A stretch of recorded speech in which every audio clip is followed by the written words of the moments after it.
E aí, pessoal, começando mais o Innovation Hub Show para vocês. Eu sou Igor Lopes, estou aqui conduzindo essa conversa ao lado de Vitor Arnaud, presidente da Equinix Brasil. E Prazer aí, ter você com a gente. Bom, obrigado pelo convite, cara. Aliás, esse é um podcast em parceria com a Equinix e acho que para começar, acho que é legal a gente falar de uma ação muito bacana que a Equinix apoia, né, que é a Escola da Nuvem. Conta pro pessoal aí sobre a Escola da Nuvem, A Vitor. Escola da Nuvem é uma baita iniciativa que a gente conheceu alguns meses atrás, foi no ano retrasado, e eu acho que é interessante porque a gente fala muito de nuvem, né? A gente fala muito de inteligência artificial e é uma ONG que ajuda as pessoas em transição de carreira, né? Então você vê que são números sensacionais. Se você acessar o site, você vai ver que mais de 3 mil pessoas foram formadas ano retrasado, mais de 2 mil pessoas ano passado, baita taxa de empregabilidade, né, que você tinha visto no site. Eu nem lembrava desse número, mas eu acho que assim, e o que eu gosto mais da Escola da Nuvem, não só o impacto que ela tem, mas a possibilidade de você também ser mentor.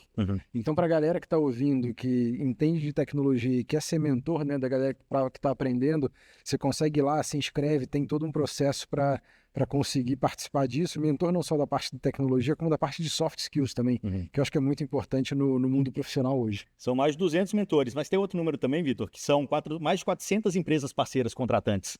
Então, se você está precisando de mão de obra, está difícil encontrar aí no mercado, tem a Escola da Nuvem formando pessoal qualificado para vocês. Se quiser saber mais, escoladanuvem.org, está lá o endereço para vocês conhecerem mais a respeito.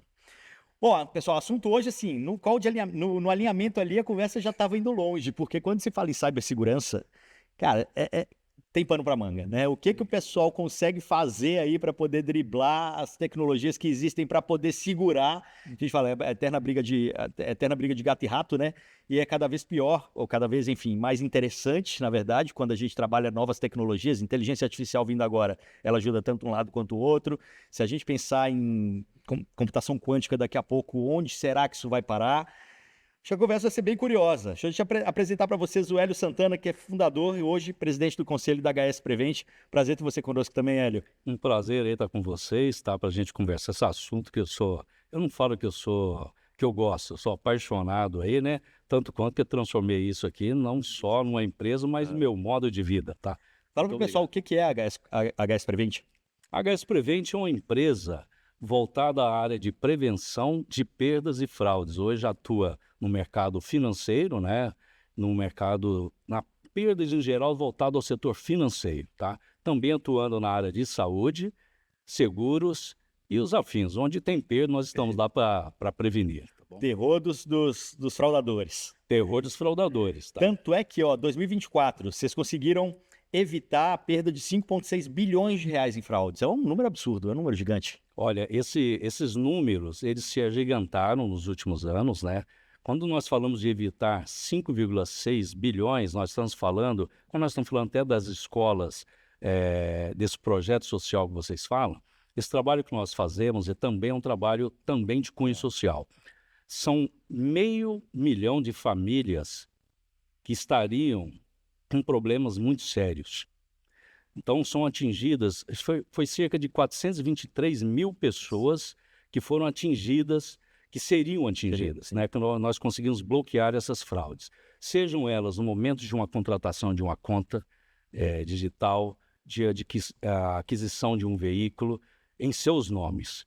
E com isso, imagina o transtorno que elas sofreriam se não tivesse o tipo de serviço nosso. É um mundo que nós falamos que nós somos um exército anônimo, onde talvez você não sabe. E o pior, se te descobrirem, se virem você, é porque alguma coisa deu errado. Né? É a coisa mais ingrata. Nós deixamos de fazer o nosso papel, né? Nós somos o quê? É a mão invisível de proteção. Então, quando você, às vezes, está sadio, né? Tem uns anticorpos ali que te protegeram. Nós trabalhamos muito mais como anticorpos, né? Voltada à área. E também nós fazemos parte desse investimento enorme que o mercado financeiro, as empresas fazem na proteção, que muitas vezes as pessoas não sabem.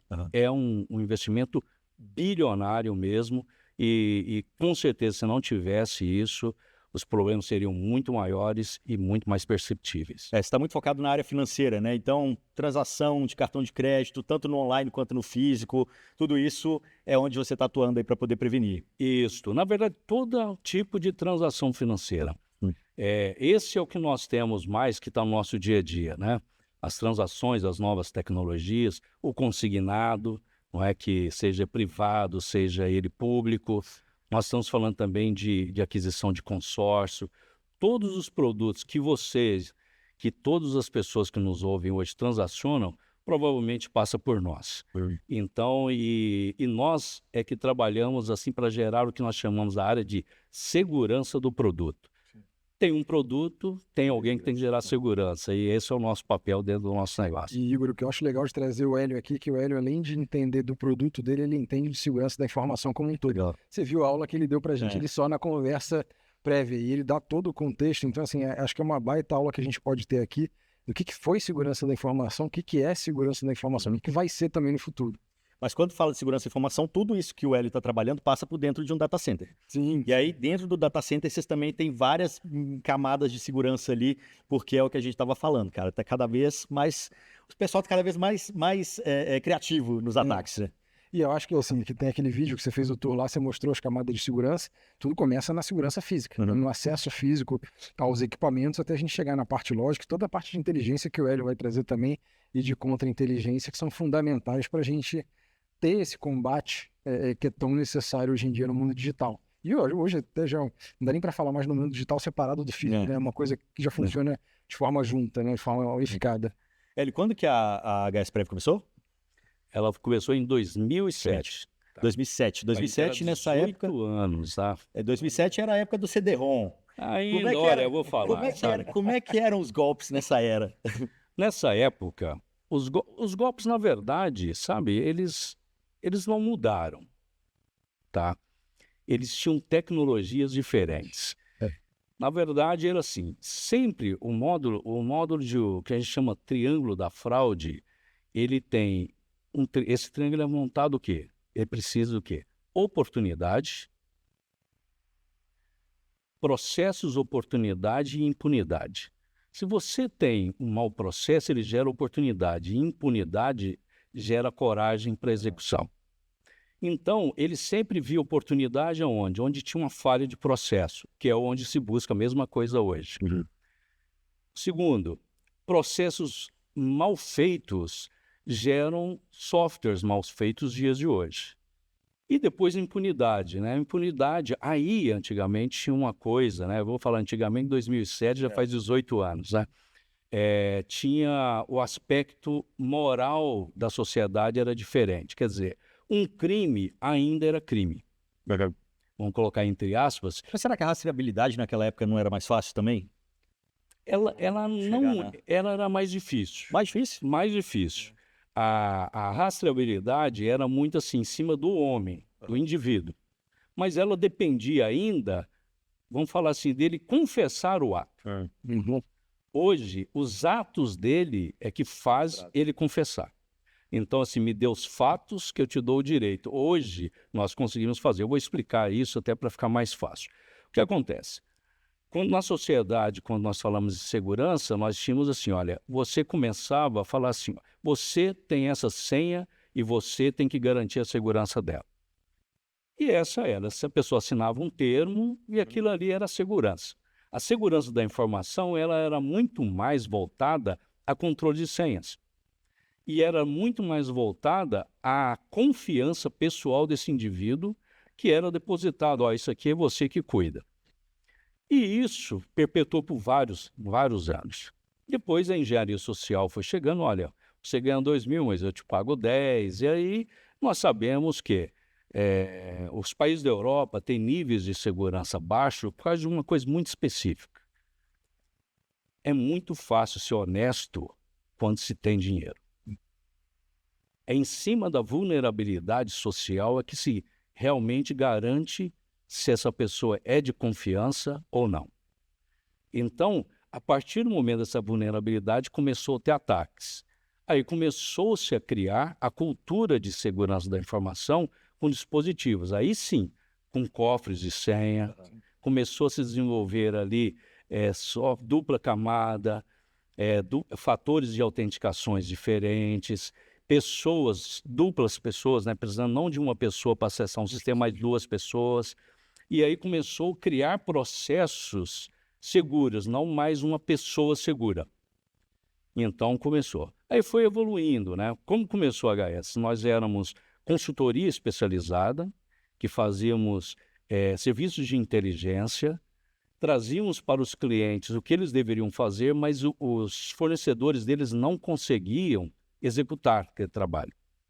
Os próprios clientes nos chamaram para uma reunião e falou por que vocês não poderiam fazer e continuar esse processo. Foi aí quando a HS deixou de fazer, né, continuou fazendo a consultoria, mas começou a observar e começou a operacionalizar e se transformar numa empresa especializada para tocar isso que o pessoal não tinha, tá? E aí começou a desenvolver tecnologia. Aí eu digo para você, nós começamos a transacionar isso que era físico, que em 2018 realmente era braçal, tinha inteligência humana, mas faltava tecnologias de controle. Isso é verdade. Tanto quanto que todas as tecnologias que nós temos dentro da HS, nós pensamos há 18 anos atrás. Só foi mudando a forma, a lógica é a mesma. E tem uns que nós conseguimos lançar esse ano. Nós tínhamos pensado a tecnologia, mas não tinha ainda a existência dela. Não tinha como fazer. O que era? Nós temos sistemas de touch, QR codes, que são virtuais hoje, que não tem nada a ver com os de outros. São tecnologias que nós estamos lançando que não existe hoje, que nós conseguimos. Demorou 3 anos a desenvolver, conseguimos agora. E aí é um avanço. Mas destravou, assim, que tecnologia faltava para destravar isso? Faltava tecnologia. Qual, especificamente? Desde a realidade aumentada num nível que você consiga processar, não daquele tamanho, né, de uma forma compacta, não é? E também o custo disso. Porque muitas vezes a tecnologia ela é muito boa, mas o custo ele é muito alto. Quer dizer, a tecnologia tem uma palavra que ela funciona que chama viabilidade financeira. Então, você pode ter uma coisa fantástica, mas a solução é inviável, né? Então, cara, você falou aí uma coisa que eu queria voltar na vulnerabilidade social. A gente gravou aqui uma edição uma vez com a Carla Albuquerque, que é do Investigação Criminal, tem um podcast chamado Investigação Criminal, e ela que foi a pessoa responsável por desmembrar toda aquela gangue do Discord, que o pessoal fazia estupros virtuais e tal. E é um bando de nerd, os caras que têm uma cabeça absurdamente inteligente, mas sendo usadas para o mal. Ela conseguiu fazer várias dessas pessoas virem para o outro lado da história. Falar, não, beleza, vamos me ajudar aqui então a poder prender outros criminosos, que vocês sabem muito. Então acho que tem um pouco também desse ponto da vulnerabilidade social e a pessoa encontra a brecha para o lado negativo da coisa, né? Do lado negativo da força. Se você pega essa mesma pessoa e traz para o lado positivo, né? Conecta até com o que a gente estava falando no início, né? As pessoas em vulnerabilidade ali da Escola da Nuvem, para a gente poder trabalhar essa inteligência de uma forma legal, né? Como que vocês estão vendo essa questão da mão de obra? Até do lado da Equinix também, assim, como que vocês estão vendo essa questão da mão de obra e se os profissionais hoje preocupam com segurança? Ou mais ainda, se levas preocupa com a segurança na hora de desenvolver algum produto? Eu acho que sim, no nosso caso, eu acho que faz parte, né? Mas acho que o nosso serviço é muito específico. Do Hélio, então, mais específico ainda, mas no nosso caso, não existe qualidade sem segurança. Né? Não tem como criar um data center sem o controle de acesso físico, sem o controle de acesso lógico. Então, isso está embutido desde o design básico do nosso produto, e as tecnologias vão evoluindo, né? Desde biometria, que tipo de porta eu vou usar, que tipo de material eu vou usar para evitar ali o acesso físico, e a parte de contra-inteligência também na parte lógica vai evoluindo também de acordo com a evolução das próprias ameaças, né? Por isso acho que guia muito o mercado, mas acho que é interessantíssimo ouvir esse paralelo que o Hélio fez do mercado, porque eu vejo isso também acontecendo no nosso mercado, né? Exato. Não, e o pessoal é criativo, né, Hélio? Assim, a gente tem vários casos aqui, eu já contei alguns, inclusive, de outras entrevistas que eu fiz. Teve um que era uma menina, que ela acabou virando bastante fonte nossa aqui, a Marina. Já vi aqui algumas vezes. Ela é uma pessoa que vai buscar, ela é contratada para poder buscar vulnerabilidade nas empresas, inclusive físicas. Ela foi contratada por uma para poder sentar na cadeira do CEO. Falou, você tem que sentar na cadeira do CEO. Aí ela foi bolando ali na cabeça dela a forma dela chegar lá. Cara, a primeira coisa que ela foi buscar, eu tenho que passar pela roleta, a catraca da entrada da empresa. Ela entrou no LinkedIn, procurou ali alguém que sempre o pessoal faz isso, né? Quando tá saindo da empresa, quando tá chegando, posta a foto lá do crachá e Nossa. tal. Ela foi imprimir o crachá exatamente igual ao da empresa. Chegou na portaria, na hora que ela foi perguntar para segurança, né, por que não tá passando, e tava lá, meu crachá não tá passando, eu vou ali no RH para poder trocar. O segurança vai lá, abria para ela. Aí ela entrava na porta do elevador, esperava alguém apertar um botão, ela entrava. E pensou, o CEO deve estar lá no último andar, né? Então tem que chegar lá no último andar. Foi subindo, subindo, subindo, até chegar ao mais próximo, falou, porta de incêndio, alguém vai abrir para poder fumar em algum momento. De repente ela estava na cara do gol, a sala estava vazia, ela sentou na cadeira do CEO. Quer dizer, são formas criativas de você também resolver o problema e burlar a empresa, né? Acho que os fraudadores fazem muito isso, né? Buscando brecha sempre. Quando você tem profissionais, funcionários, quando você vai contratar, essa é uma das preocupações, né? O pessoal fala assim, ó, a maior fragilidade e maior risco de segurança está nas pessoas. E também a maior fonte de segurança também está nas pessoas. Então é assim. Não, o pessoal tem mudado muito até esse discurso, né? Não é o elo mais fraco, é o último firewall. É isso aí, isso aí. Esse aí para nós é muito claro. Agora, a pergunta é, com quem eu estou falando? Quem é esse indivíduo? Dentro da nossa empresa, nós colocamos assim, olha, isso para os executivos, nós colocamos assim, ó, quem é essa pessoa que trabalha conosco ou que irá trabalhar conosco? Aí nós criamos barreiras, por exemplo, quem faz entrevista nunca é um gestor, só o RH. Ele dá o perfil e tem psicólogos, 100%, seja operacional, passa por psicólogos, para criar um perfil para o nosso negócio. Esse perfil quer dizer um perfil que é lógico, um perfil que também tem que suportar esse tipo de coisa. Outra coisa também pega muitos problemas que essas pessoas já têm problemas que carregam, tá? Então, hoje, para vocês terem uma proporção nossa, é de 15 para 1. São Sério? 15 entrevistados para entrar uma pessoa dentro da empresa. Por quê? Porque nós estamos falando de segurança mesmo. Nenhum funcionário pode utilizar celular. Aí fala assim, mas isso atrapalha? Não, isso produz e pronto, final. E também não gera risco, ele pode tirar fotos através disso, isso é treinado, ele pode tirar a questão da confidencialidade, ele tem que garantir a segurança dos outros, né? E tem os telefones da empresa, caso tiver alguma coisa. Então, são medidas de segurança que nós transformamos lá dentro, que somos empresa. Nós não trabalhamos com home office, porque não se tem segurança dentro de um home office se são áreas de segurança.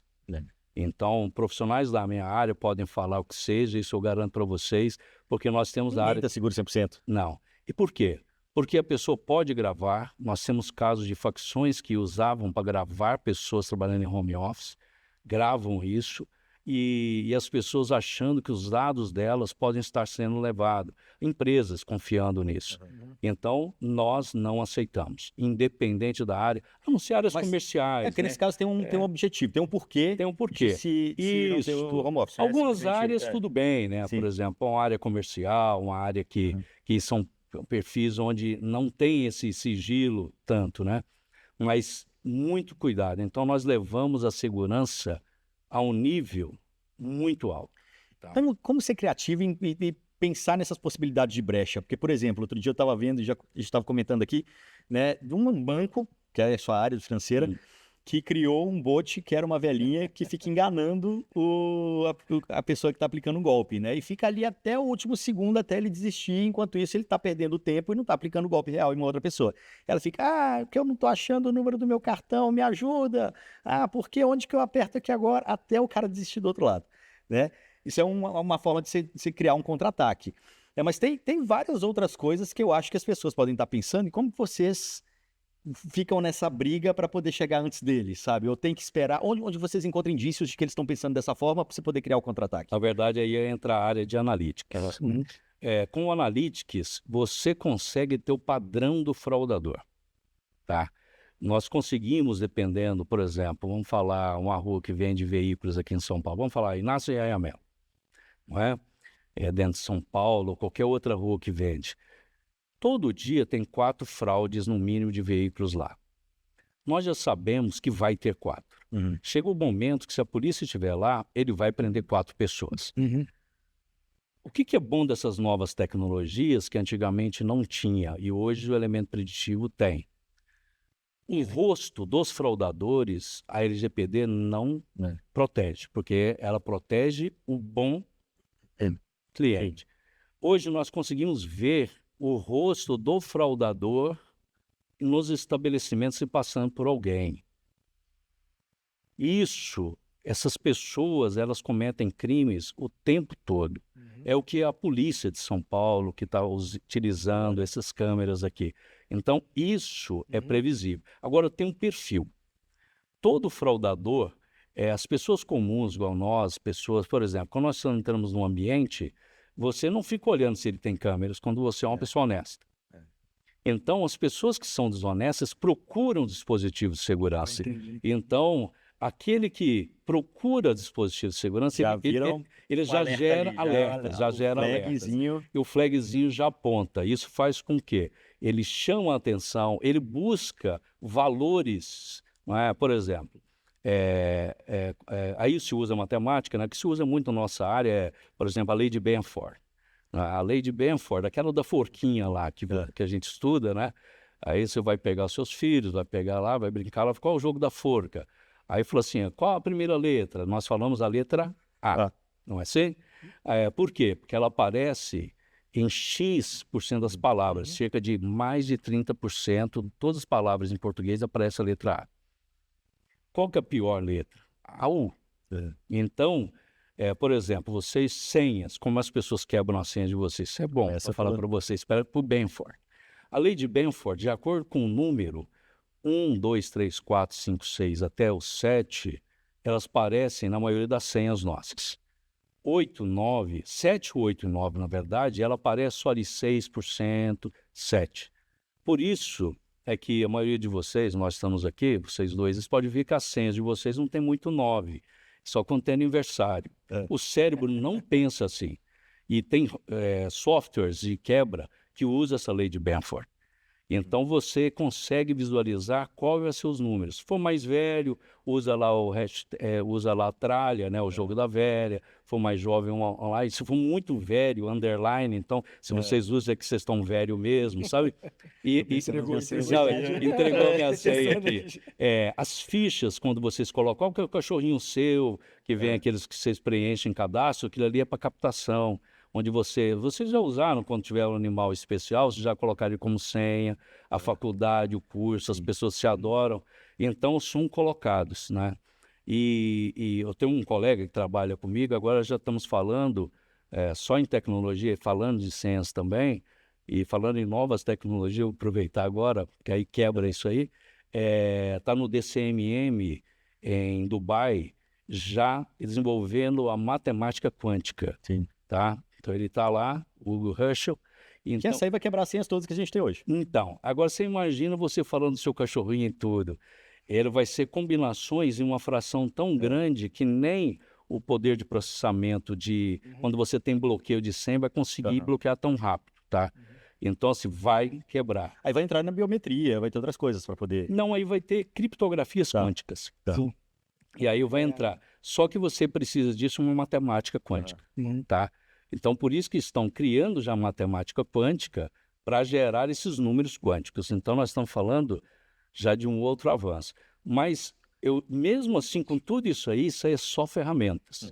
Ainda vai ser a mente. Quem está criando isso tudo não é o ser humano? Não foi uma IA que criou. Exato. Então, foi o ser humano que está criando isso aí, né? Só que... E da mesma forma que esse ser humano vai ter um outro que ainda vai achar alguma coisa que eu não sei o que é, mas que vão achar. Mas novas coisas também vão surgindo, vão dando novas brechas. Por exemplo, quando você pensa no agro hoje, os primeiros carros autônomos talvez tenham sido os tratores lá do agro. No dia que alguém pensar que aquilo está conectado na internet, está conectado, tem risco.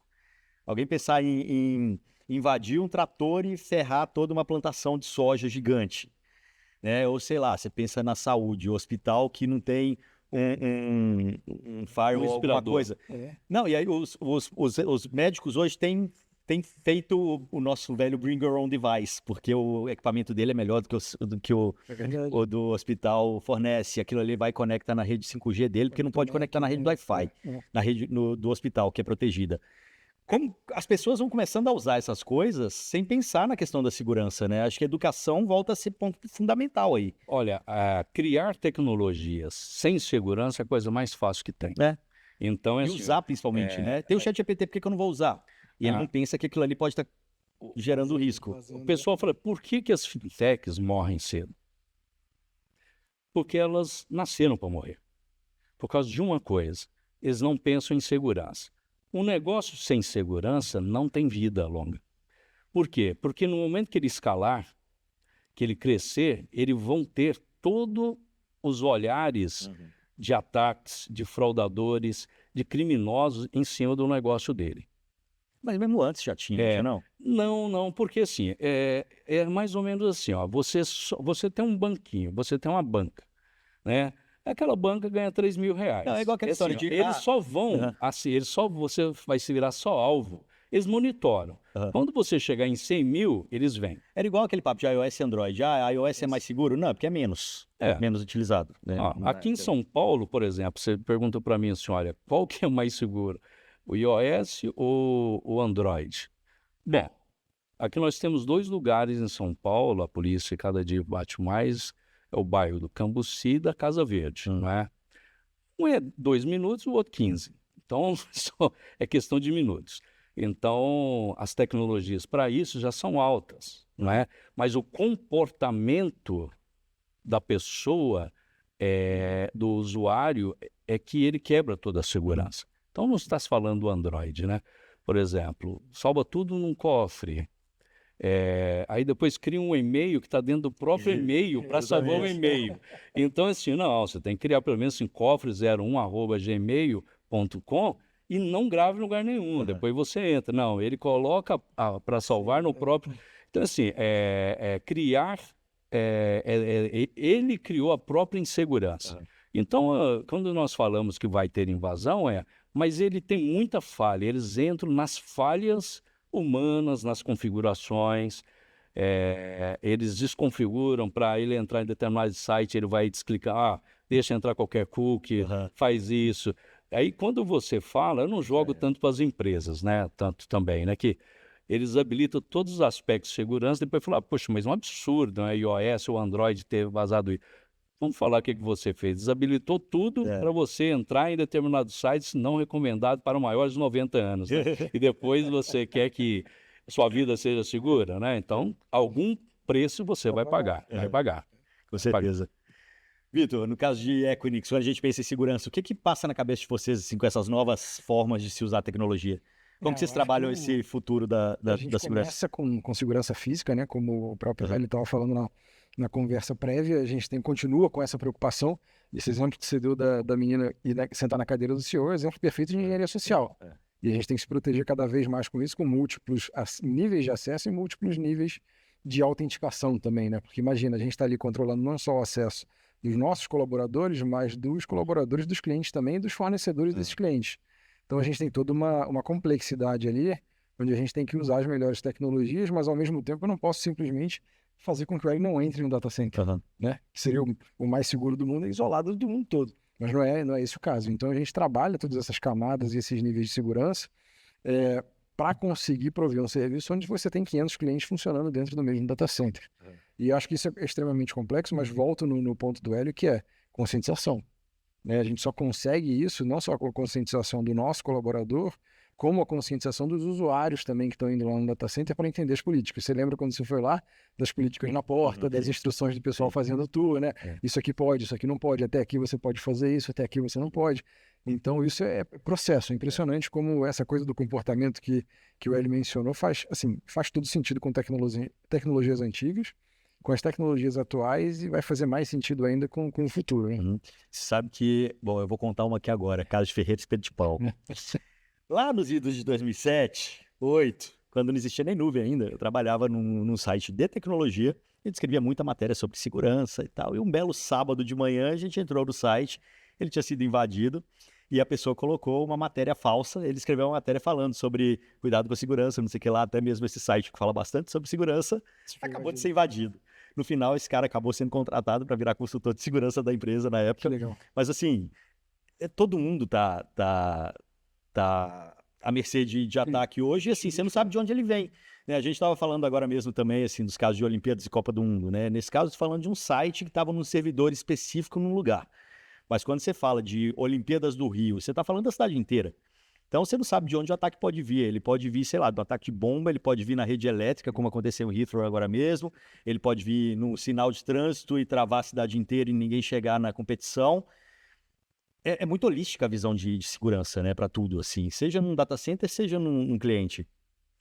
Na verdade, é assim, olha, a segurança, você tem que pensar também em plano de contingência, não é? Isolamentos, não é? Vamos falar, a única forma de você pensar é analógico. Você tem que pensar também assim, olha, se tudo der errado, aí eu falo que a padaria, né, é a melhor contingência que existe, é a padaria. Se você for numa padaria em São Paulo, você sempre tem eles com um talãozinho se deu problema no sistema, não é? Então, falta uma contingência mecânica, onde a trava de biometria facial, por exemplo, dentro da HS você vai ter biometria facial para entrar nas salas. Por exemplo, na minha sala é muito difícil da menina sentar na minha mesa. Tá, essa pode... Pode tentar, né? Essa pode porque ninguém entra, sabe? Por exemplo, tem senha, tem tudo aquilo ali, vai passar por tanta barreira. Então, por quê? Porque nós pensamos isso o tempo inteiro, não é? Mas, por exemplo, controles disso, mas e se der errado? Vamos falar que as travas todas tem a parte mecânica, aí fecha com chave. Mas alguns colocam as travas e jogam as chaves fora, já notaram isso? Então, eu falo assim, isso é coisa antiga. Não, você tem que ter sempre a sua contingência mecânica. Na sua casa mesmo, já viu quando vocês colocam as fechaduras digitais, a primeira coisa que o pessoal fala assim, graças a Deus, me livrei da chave mecânica. Não. Tanto quanto que as melhores fechaduras eletrônicas têm um dispositivo mecânico. Se não tiver, já não compre, tá bom? Porque senão ela está te falando que ela não vai ter problema. Você vai ter um problema de entrar dentro de casa. Já fica... Ela não vai ter problema até você ter o problema. Até você ter problema. Então, esses são problemas. Por exemplo, o farol. O melhor treinamento quando o farol dá problema, antigamente, eram os guardas de trânsito que eles conseguiam controlar. Hoje, estão à mercê de quê? Se parar o farol, o marronzinho ali, é melhor ele ficar sozinho que a gente se vira. Ele piora, porque perderam a capacidade de gestão de crise. Então, também é um problema. Vamos falar que existe um princípio de incêndio dentro de um data center, não é? Quem vai apagar aquilo ali? Existem os dispositivos que vão apagar, seja eles por fumaça, né? Seja eles por vácuo, né? Por vácuo, dissipação. Então, tudo isso por água, por CO2, negócio. Mas existe as brigadas que são eles que vão fazer essa gestão. Então, geralmente, o pessoal fala assim, não, mas é tanto coisa de tecnologia. Mas vamos falar que acabou a energia. Tem fator humano. Tem um fator humano. Mas tem os bancos nossos de bateria. Mas quem faz a manutenção deles, vai que chega na hora não funciona. São pessoas. Então, são pessoas. Então, acho que o maior risco aí que entra para nós, isso aí eu sou muito preocupado, eu falo assim, olha, nunca terei... Porque o pessoal fala assim, a tecnologia, até nós falando de social, né, vai substituir o ser humano. Não, ela está substituindo há muito tempo o ser humano não aplicado, né? O ser humano assim e isso não quer dizer que é estudado ou não, não é? Hoje até meio controverso que eu vou falar, mas assim, olha, eu falo, está sobrando vagas no Brasil, né? Está faltando trabalhadores, né? O pessoal não está querendo trabalhar, então, assim, mas existem vagas. Mas nunca vai ser dispensável isso aí. Então, o plano de contingência, essas tecnologias existem, vai ter um apagão. Eu acredito, só voltando a isso, que vamos ter ataques. Eu acredito que nós vamos ter ataques, já tivemos em laboratórios, né? Esses últimos 2 anos, em grandes laboratórios em São Paulo, hospitais, lojas, nós tivemos grandes ataques. Só que eu creio que agora vão ser mais intensivos. Agora eu quero saber o seguinte, quem aprendeu com isso? Não é?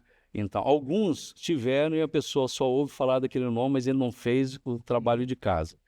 E aí é onde entra nós, né, Equinix, que faz lá, que tem um papel que assim, onde você vai recorrer? Aí tem uma coisa bastante importante colocar, é o seguinte, aí tem uma coisa que assim, eu não sei a quem recorrer. Esse vai ser o maior problema. Nós temos um problema que vai ter de sequestro de dados vai valer mais que petróleo, já está valendo. Uhum. Segundo, se eu tiver sequestro de dados, quem vai me ajudar nessa gestão de crise? Outro, eu tenho outros dados replicados para que eu continue meu negócio? E dados não contaminados. Dados não contaminados. Aí o pessoal vem com outras soluções. Nós vamos fazer dados artificiais para mexer com analytics. Não funciona muito, tá? Você não pode vender dados. As empresas vão usar os dados para proteção, não para vender como antigamente. Isso também não é, realmente a gente sabe que não é muito bacana mesmo, tá? Mas nós temos hoje os vazamentos de dados no Brasil absurdo, muitas vezes pelo preço, pelo nível de profissionais, que às vezes pelo nível das universidades também, tá? E pela despreocupação com a proteção da coisa, tá? Às vezes com teses apresentadas para nós, né? Principalmente para nós, né? Que chega algumas ideias que hoje os gestores das empresas hoje ele não pode ser somente um executivo. É isso aí. Ele tem que ser técnico. Sim, cada vez mais. Tá, cada vez mais. Eu acho que esse é o grande problema.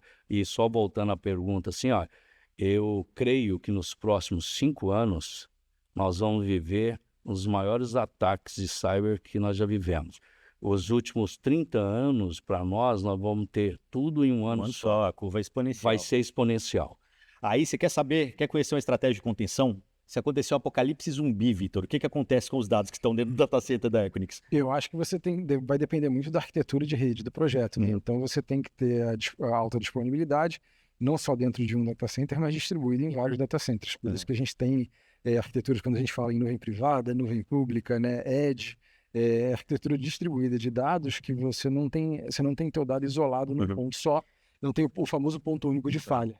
Mas se, além disso, né, do dado não estar em um só lugar, se cai energia, você tem todo aquele esquema que a gente botou no vídeo, né? O no-break entra, depois entra o gerador, o pessoal monitora, faz todo o processo de manutenção. A energia vem de 2 lugares diferentes. Vem de 2 lugares, 2 subestações diferentes. Se ainda assim não chegar, tem o gerador.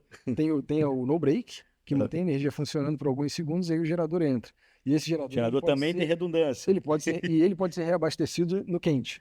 Então, assim, vamos supor, faltou energia por 2 semanas, 3 semanas, o gerador está pronto para fornecer energia. Mas uma estrada caiu, ele tem outro lugar também que vem. É pensado em várias etapas para coisa... Assim como o controle de acesso também. Sim. Né? Mas enfim, acho que é uma baita aula aqui do Hélio, a gente só é uma pequena parte disso aí.